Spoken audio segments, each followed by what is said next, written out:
Okay, this is Luke. This is sleep disturbances and risk of sports injury among collegiate student athletes. So, some background: sleep is essential for health, recovery, and athletic performance. And 39 to 61% of collegiate student athletes report sleep disturbances.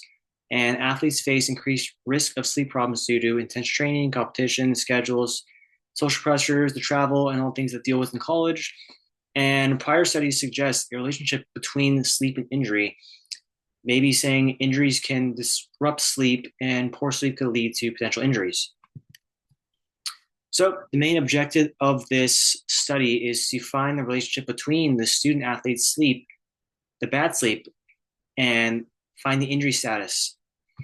So, in this study, there were two hypotheses tested, and first one was the injured student athletes will report a greater sleep disturbance over time than non-injured athletes. And then greater sleep disturbance levels will predict increased odds of future injury. And the research gap for this is the limited studies. They explore sports-related injuries, not just spinal injuries, using designs with matched control groups. So the methodology, how they design this, it's a secondary analysis of observational survey data.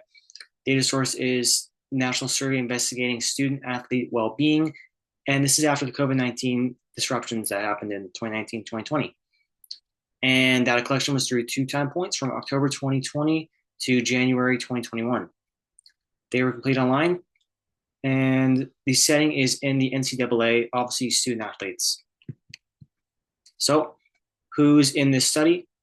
There was 178 people, or 89 pairs of non-injured and injured student athletes, and they took them from NCAA. It was mostly Division I women who were white, but there was also men and other races as well. Now, the measures, the independent variable was the patient reported outcome measurement information system, and this one's for sleep disturbance. And there was T scores, which is anything below the level of 55 is not very much pain, and then 55, 59 is mild pain, 60 to 70 is moderate, and then anything above 70 is severe sleep difficulty or sleep discomfort. And the dependent variable is people have to actually report this. People could be doing it incorrect, or they could just not be doing it, and that can mess up the study, and that's the dependent variable. Now, the first hypothesis they had was injured athletes would have higher sleep disturbances over time, and they found that this was actually true, as athletes injured in 2021 reported higher sleep disturbances than non-injured athletes. There was no significant difference for those injured in October 2020, and basically this means sleep problems were elevated before injury, supporting the idea that poor sleep may precede injury, supporting their hypothesis. Number two, sleep disturbances predict future injury, and they found that in October 2020, sleep disturbances significantly predicted injury in January, and each 1 point increase in T-score, it increased the odds of injury.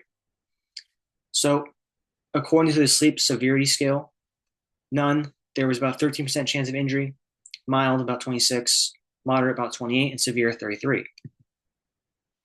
Now, the analysis, their findings support the sleep that poor sleep increases the risk of sports-related injuries, and sleep may influence injury risk through impaired reaction time, cognitive focus reduced, coordination, slow recovery and healing processes, and unexpectedly, sleep disturbances decreased over time for athletes injured in October, suggesting possible adaptation or recovery effects.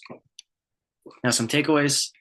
Sleep disturbances are common among athletes and college students. Now, poor sleep increases the likelihood of future sports-related injuries, and monitoring and improving sleep health may be effective to prevent future injuries. And they can also screen for sleep problems that could help identify at-risk students early. Oh. Now, some ways we can actually apply this is talking to athletic trainers or coaches, let them know that we should have implemented regular sleep schedules or screenings, and educate athletes about the importance of sleep and injury. Then sports medicine teams, they're pretty important as well, as they can help sleep health into prevention protocols and possibly even supplements, helping go to sleep. And then NCAA, what can they do? They can develop policies helping sleep hygiene and reinforcing consistent sleep schedules and not allowing people to stay up super, super late to mess with their sleep. And that is it.